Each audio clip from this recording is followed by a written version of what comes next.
प्रणाम। आप सबका स्वागत है। बहुत प्यार, बहुत खूबसूरत सा आप लोग के गीत लेके आए, सुनिए, आनंद लीजिए। और ये गीत कैसा लगता है बताइए ज़रूर। ढेर सारा सपोर्ट कीजिए, प्यार दीजिए, दुलार दीजिए। भैया बहन आप लोगों का आशीर्वाद बहुत ज़रूरत है, तो सुना फुलवार करके आशीर्वाद दें। गोरी गोरी माई के गोर बेटा आओ, गोरी गोरी माई के गोर बेटा आया रे, दूधवा पियाई झक झोरी। हाँ सीताराम से बनिया रे, दूधवा पियाही डब कोरी।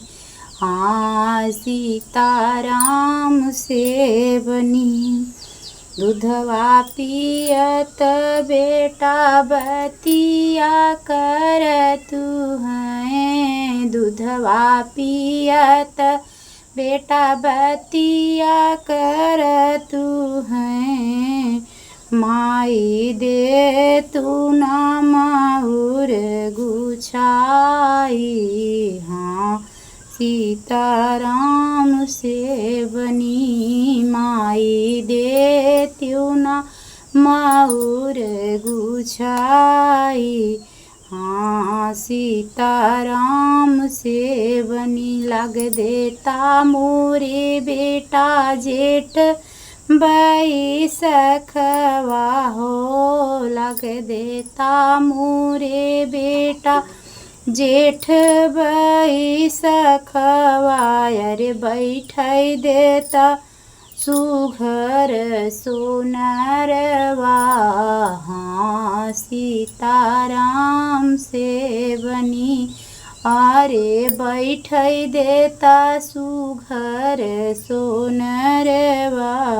हाँ सीताराम से बनी, मलिया बोलाई बेटा माउरू गछई हो, मलिया बोलाई बेटा माउरू गछई हो। अरे देखी है ससुरारिया के लोगवा। हाँ सीताराम से बनी, अरे देखी है ससुरारिया के लोगवा। हाँ सीताराम से बनी, चिट्ठिया हुए लिखी भेजे हैं दूल्हे राम, दिहले ससुर जी के हाथे। हाँ सीताराम से भजी, अरे दिहले ससुरूरम के हाथे। हाँ सीताराम से भजी, आपन गलिया ससुरु ऐसी के बटोरा हो, आपन गलिया ससुरु ऐसी के बटोरा।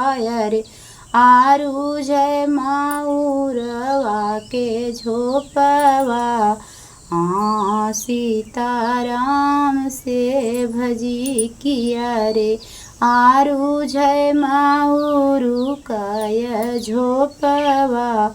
हाँ सीताराम से बनी, उल्टी के चिठिया पठावने ससुर राम, अरे दिहले दूल्हे रम के हाथवा।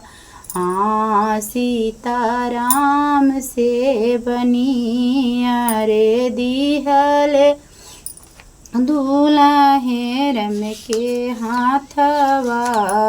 हाँ सीताराम से बनी, धीरे नी धीरे आया दुलरू दमाद हो, धीरे न धीरे आया दुलरू दमाद। अरे साकर गलिया हमारी। हाँ सीताराम से भजो अरे साकर बगलिया हमारी।